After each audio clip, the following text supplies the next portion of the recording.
नमस्कार, मैं हूं Amod Srivastava. Amazing thought, amazing message, amazing information की दिशा में आज एक कदम और आगे। आज के इस चिंतन का विषय है पीसी सोलंकी की आत्मकथा। आपको ये मेरा वीडियो अच्छा लगे तो लाइक करें, शेयर करें और लाल बटन दबाकर सब्सक्राइब अवश्य करें। साथ ही बेल आइकन दबाना बिल्कुल ना भूलें। यह चिंतन श्री पीसी सोलंकी साहब से बातचीत के आधार पर लिखी गई है। आसाराम को जेल की सलाखों के पीछे पहुंचाने वाले वकील श्री पीसी सोलंकी के इस आत्मकथन को पढ़कर आप सभी के रोंगटे खड़े हो जाएंगे और समझ में आएगा कि ये देश किसके सहारे चल रहा है। सलाम है ऐसे सोलंकी जी को जो कि इस देश के सच्चे हीरो हैं। 15 मिनट में जज ने अपना फैसला सुना दिया था। यह आत्मकथा उन्हीं के जुबानी वो 15 मिनट मेरी जिंदगी के सबसे भारी 15 मिनट थे।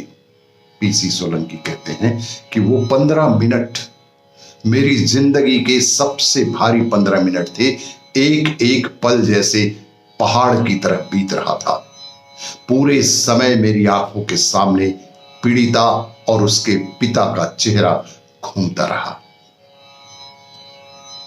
जज जब फैसला सुनाकर उठे तो लोग मुझे बधाइयां देने लगे। मेरा गला रुंध सा गया था और मुंह से कोई भी आवाज नहीं निकल रही थी।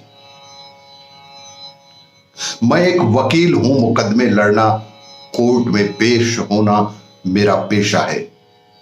लेकिन फिर भी जिंदगी में आखिर कितने ऐसे मौके आते हैं जब आपको लगे कि आपके होने का कोई अर्थ है, आपकी इस दुनिया में, इस समाज में कोई अहमियत है। जब मैंने इस पेशे में आने का फैसला किया तो मेरे गुरु ने कहा था कि वकालत बहुत जिम्मेदारी का काम है।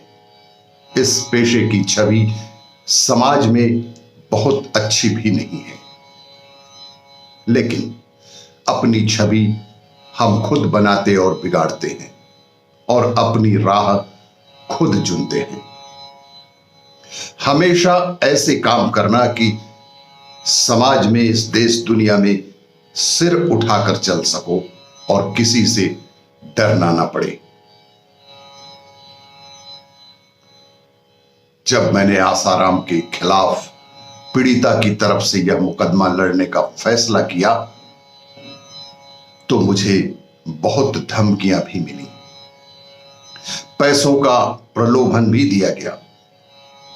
तमाम कोशिशें हुई कि किसी भी तरह मैं ये मुकदमा छोड़ दूं, लेकिन हर बार मुझे वह दिन याद आता जब पीड़िता के पिता पहली बार मुझसे मिलने कोर्ट आए थे और साथ में वो लड़की थी, बेहद शांत, सौम्य और अति बुद्धिमान। उसकी आंखें बेहद गंभीर थीं और चेहरे पर बहुत दर्द था। पिता बेहद निरीह थे, लेकिन इस दृढ़ निश्चय से भरे हुए कि उन्हें यह लड़ाई किसी भी कीमत पर लड़नी ही है। मैं यह लड़ाई इसलिए लड़ पाया क्योंकि पीड़िता और उसका परिवार एक क्षण के लिए भी अपने फैसले से डिगा नहीं था। लड़की ने बहुत बहादुरी से कोर्ट में खड़े होकर अपना बयान दिया। 94 पन्नों में उसका बयान दर्ज किया गया। तकलीफ बहुत थी, लेकिन वो पर्वत की तरह अटल रही। लड़की की मां 19 दिनों तक कोर्ट में खड़ी रही और 80 पन्नों में उसने अपना बयान दर्ज करवाया। पीड़िता के पिता रोते रहे और बोलते रहे। 56 पन्नों में उनका भी बयान दर्ज हुआ। जब एक बेहद साधारण सा परिवार इतने ताकतवर कद्दावर आदमी के खिलाफ इस तरह पर्वत की तरह अटल खड़ा था, तो मैं कैसे हार मान सकता था। 2014 में जिस दिन वकालतनामे पर साइन किया गया, उस दिन के बाद से यह मुकदमा ही मेरी जिंदगी हो गया। 4.5 साल ट्रायल चला। इन 4.5 सालों में मैं रोज कोर्ट गया। 8 बार सुप्रीम कोर्ट में पेशी हुई। 1000 बार से ज्यादा ट्रायल कोर्ट में पेश हुआ। जितना मामूली पीड़िता का परिवार था, उतना ही मामूली मैं वकील था। इस तरफ मैं था और दूसरी तरफ थे देश की राजधानी में बैठे कद्दावर वकील। और इस कड़ी में सबसे पहले आसाराम को जमानत दिलवाने के लिए आए राम जेठमलानी। जमानत याचिका रद्द हो गई। फिर आए KTS तुलसी, लेकिन आसाराम को कोई राहत नहीं मिल पाई। फिर आए सुब्रमण्यम स्वामी। न्यायालय में 40 मिनट तक इंतजार किया, लेकिन फैसला फिर भी हमारे पक्ष में आया। और फिर आए राजू रामचंद्रन, लेकिन जमानत याचिका तुरंत ही खारिज कर दी गई।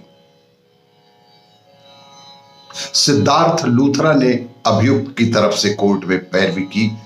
इस केस में आसाराम की तरफ से देश का करीबन हर बड़ा वकील पेश हुआ। पूर्व अटॉर्नी जनरल मुकुल रोहतगी ने आसाराम की पैरवी की।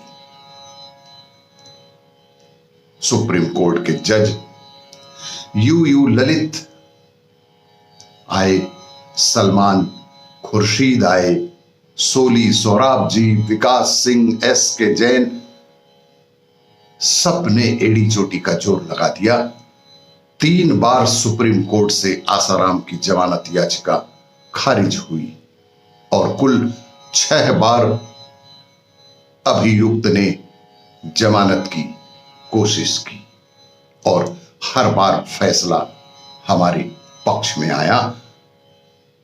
लोग कहते हैं कि तुम्हें डर नहीं लगता। इस पर मैं कहता हूं कि मेरी 80 साल की मां और 85 साल के पिता हैं, उनको भी डर नहीं लगता। जब आप सच के साथ खड़े होते हैं तो मन, शरीर सब एक रहस्यमय ऊर्जा के साथ भर जाता है। सत्य में बड़ा बल है। आत्मा की शक्ति से बड़ी कोई भी शक्ति नहीं हो सकती। उनके पास धन, वैभव, सियासत का बल था। मैं अपनी आत्मा के बल पर खड़ा रहा। मेरा परिवार मेरे साथ था। मेरी मां पढ़ी लिखी नहीं है, वे बस इतना समझती है कि एक आदमी ने गलत किया है और बच्ची को न्याय मिले। मुझे सच की लड़ाई लड़ता देख मेरे पिता की बूढ़ी आंखों में गर्व की चमक दिखाई देती है।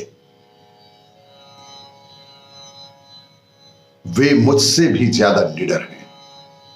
85 साल की उम्र में भी बिल्कुल स्वस्थ और पूरे मकान की अकेले साफ सफाई का जिम्मा स्वयं ने ले रखा है।